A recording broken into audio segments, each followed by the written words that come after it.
Welcome back, everyone, to Getting In, a College Coach Conversation. And I'm so excited to be doing my favorite regular segment that we do on this show, listener questions. So we're answering questions that all of you have sent in to us, and we are always in the market for new questions. So please, I know this whole process can be stressful, but you don't need to be carrying around sort of unnecessary stress because you don't understand some part of this process. Just ask us. We're happy to answer your questions. There's so many ways you can send them in to us. You can submit them through our website. I'll read you the direct URL is info.getintocollege.com/radio-show. I know that that's a lot. If you just go to getintocollege.com, navigate to our resources, you'll find the way to submit questions there. You can also email them into us at gettingin.voiceamerica@gmail.com. Or what's probably the easiest way, reach out to us on social media. We're on Facebook, LinkedIn, Twitter, Instagram, YouTube. Drop into our DMs with any questions that you have, and we will get to them just as soon as we can. And joining me today to help answer your questions is my colleague, Aysha Wong. She's also a former admissions officer at the University of Florida. How's the weather down there in Florida today, Aysha? It's pretty nice. Definitely warm. Kind of always sunny, is. very Florida. Hot and sunny, yeah. Yeah. Except for those afternoon showers, I think you Yes, tend to go. just about an hour every day throughout the entire course of the summer. That is great. So thanks so much for joining me today, Aysha. So we're going to dig into our questions. And I've actually got two for you to start because I think that they're very similar, or they're at least related. So the first question came into us from Facebook, and it says, I'm sure you've seen the article about the student who applied to over 200 schools. Yikes. As a parent of a rising high school senior, what are your thoughts on this trend of students applying to a large number of colleges? And then second question related, if a student is planning to apply to 20 plus colleges, okay, at least we're down from 200 to over 20. Still, I'm going to go out on a limb and say it's too many, Aysha, but you can correct me if I'm wrong. But if a student is planning on applying to more than 20 colleges, can they open a second Common App account? Because I think the Common App has a 20 school limit. Would this hurt their application to colleges, even if they used a different email? And can they use the same name for that second account? So help us out here, Aysha, about the whole thing about applying to lots and lots of colleges. Mm-hmm. Yeah, I think this is a really great question and really relevant right now because I know that I've noticed this uptick in the number of students who are applying to what appears to be a very large number of colleges. Although I do think 200 plus is very much an outlier. I don't think that's in any way typical I hope so. what we're seeing with students. And I mean, I do understand that there are some very real factors that might contribute to a student's desire to do this. I mean, there is, an increased ease in applying to a larger number of colleges. They've taken away the need for test scores at a lot of institutions. There's the Common App, there's the coalition application.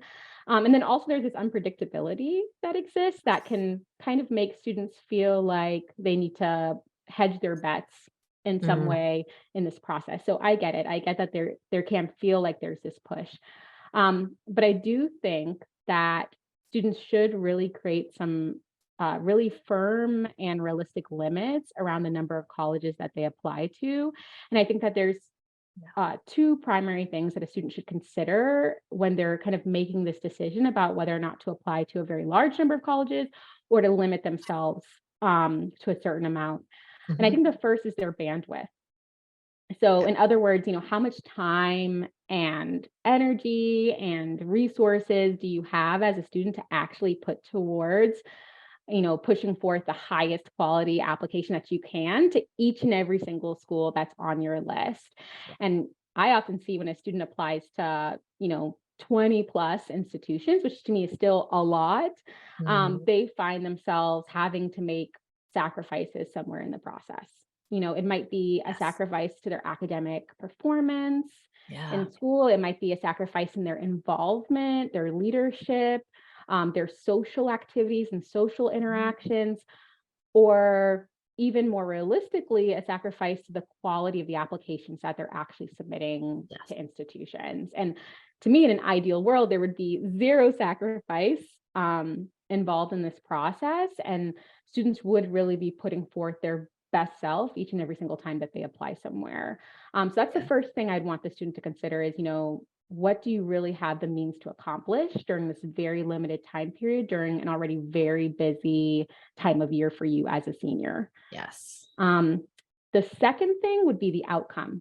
So when you really think about it, if you are applying to 20 plus institutions or 200 plus institutions, um, does every school in that list really qualify as somewhere that you can see yourself being?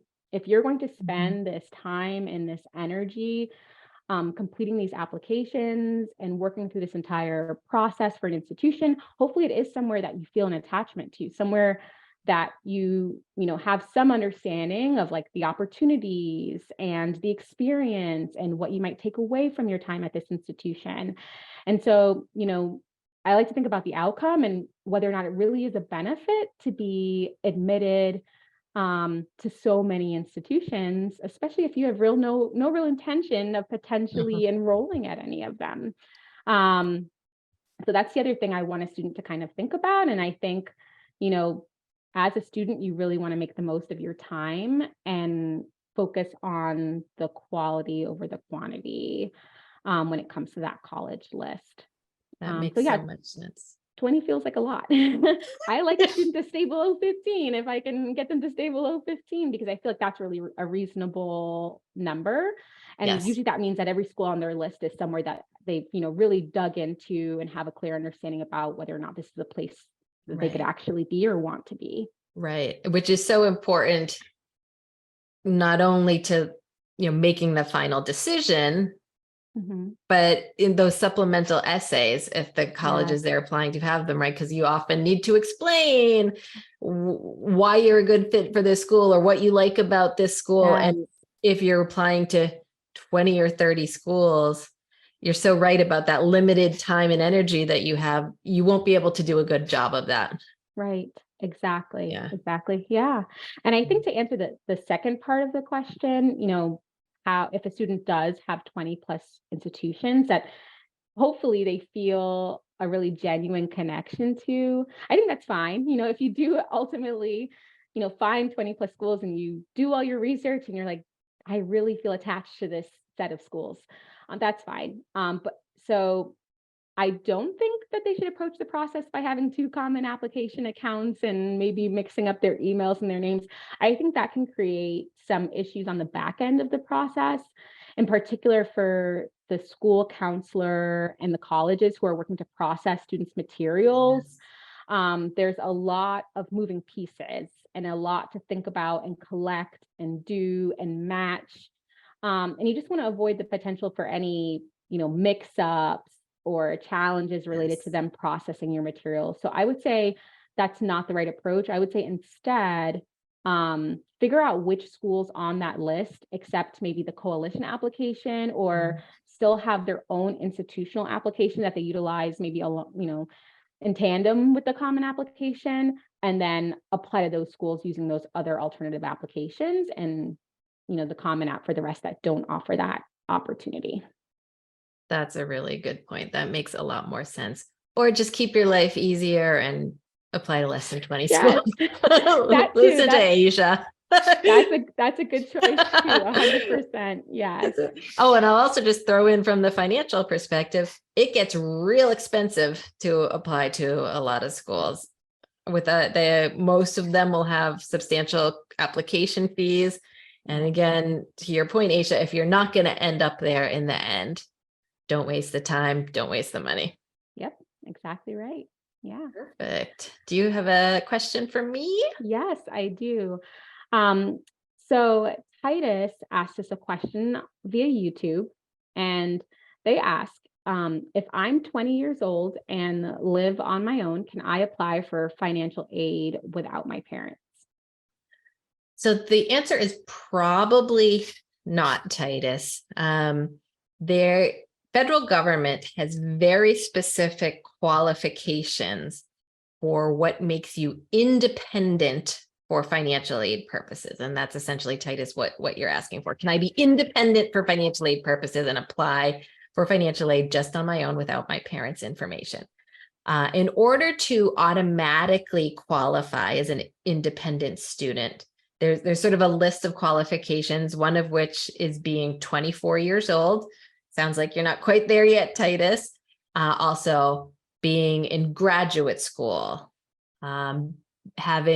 being married or having your own children as the student, being in the armed forces or a veteran of the armed forces, being under, there's some additional stipulations to this, but being under foster care, legal guardianship, being legally emancipated. Those things will make you automatically independent for federal financial aid purposes. Outside of that, the financial aid offices will generally want your parents' information. And it's a way to be fair to people, whether your parents want to pay for college or not. If given the choice, every parent would say, no, I don't want to pay for college, so don't consider me at all. So they want to collect parental information from most students, most sort of traditionally college age students who don't meet any of those other special circumstances. Now, if you don't meet any of those automatic qualifications for being an independent student, it is not impossible to apply for financial aid on your own. But you would have to appeal for what is called a dependency override. That's like the official term in the financial aid office. That's what you would ask the financial aid office about. But generally, you have to have fairly extreme circumstances for a college to approve a dependency override. They actually ask a question on the FAFSA. And if you say yes to this question, you can submit your FAFSA without your parents' information. And it asks, I wrote it down here, do unusual circumstances prevent the student from contacting their parents, or would contacting their parents pose a risk to the student? And then they go on to give some examples of when this would be the case. If you say yes to this question, you then have to document what those circumstances are for the financial aid office, essentially why it's really impossible or dangerous for you to access your parents' information, not that you just don't want to submit it, or you're in college, you're a sophomore in college, he's 20 years old, and you've got your own apartment, but your parents are really like still in your life and still supporting you financially or otherwise. That's not going to fly, and you're going to need to provide their information for financial aid purposes. Now, just to throw it out there so everyone knows, providing your information as a parent on financial aid applications does not in any way actually obligate you to pay for college. Again, it's sort of a fair review of comparing all students and who's the neediest. They're going to take parental information into account in awarding financial aid. But then sort of your obligation is done at that point. You don't have to actually pay for college. If you want the student to take out student loans to pay for it or work to pay for it, that you can still do that. It's not any kind of, you're not obligating yourself by providing your information. You're just opening up financial aid eligibility for your child. Okay. I'm curious, Shannon, to follow up on that. So if a student doesn't have the documentation they need and they're trying to qualify for this exception, what do you think might be like their next best course of action in the process? Like what could they do next to really help themselves if they're not able to get any sort of like solid documentation? Yeah, and I would recommend that they work with the financial aid office at their school, who can tell the student exactly what will suffice as documentation. Sometimes there's no like legal documentation, but maybe they could get a letter from sort of an impartial third party that can explain the situation with the parents. I've had letters from school counselors, from lawyers, from clergy members, somebody who's kind of impartial. You can't like, they probably wouldn't fly to have your older brother write the letter on your behalf. I mean, that it might help support it, but they want somebody sort of impartial. And I mean, I fully grant that that can even be difficult, because sometimes there's situations with families that nobody outside the family knows. But I definitely recommend working with the financial aid office, and they can let you know what kind of documentation will suffice. And generally, the financial aid office staff, they're nice people, they're helpful people. They're there because they want to help students afford college. So I would be kind of open with them about your situation, and they can work with you in terms of what you need. Now, for students who, are just, applying to college, and maybe they can't get any kind of documentation, it's not going to fly, their parents won't provide information, they can still borrow some student loans. They can do that without their parents' information, though depending on the college, that might not cover enough. There's always the community college option that a student might be able to kind of work and pay for on their own. If the four-year route seems like it's not going to work out without the parents' information or the parents' support, there's ways to do things sort of less expensively. But yeah, kind of general rule, if you're traditional age college student, you need your parents' information, and it has to be more kind of extreme circumstances for them to allow you to apply without it.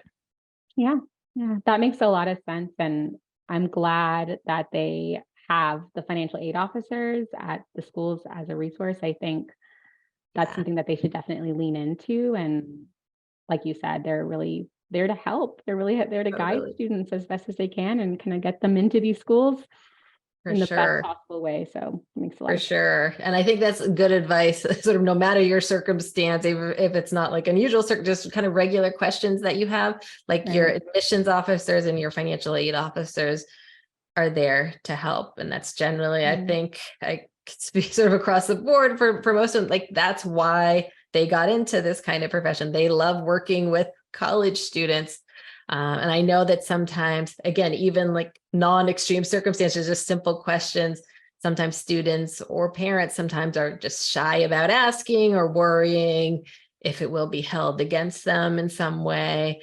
And I think, Aysha, we can both say, don't worry. Really, they're there to answer your questions. Sometimes they get busy, and that's something you have to be prepared for, that they might not answer your call right away or reply to your email right away, but they are there to help and want to help, and don't be shy about asking questions.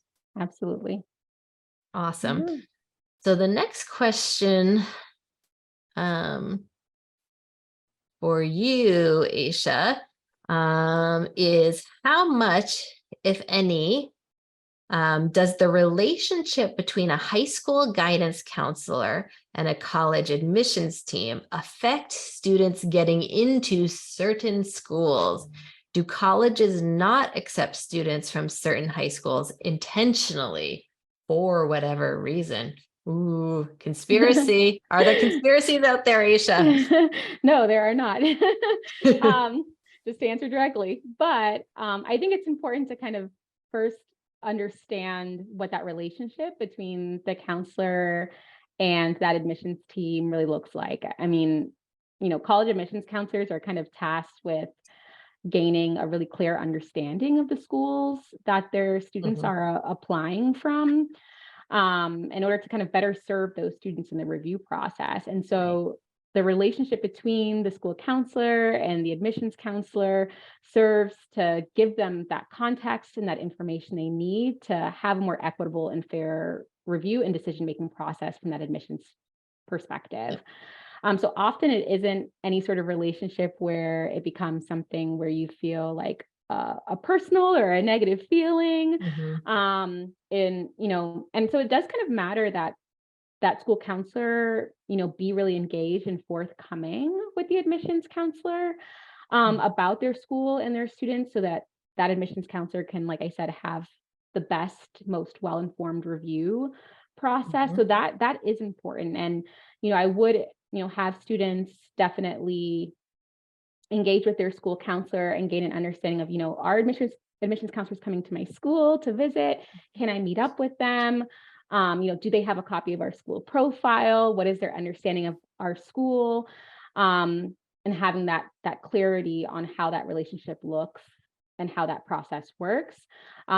But I have never in my 12 years in admissions ever encountered an admissions counselor choosing not to admit students from a particular school due to that relationship, or due to really any other factor or reason outside of that student's actual application and their profile. That is just, Good. Not something that typically happens.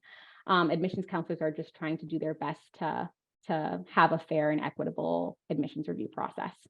Perfect. Very good to hear. And I think it goes to something we say all the time is control what you can in this process, and don't worry about all these rumors and things you hear. Just control what you can, try and let the rest go. Right.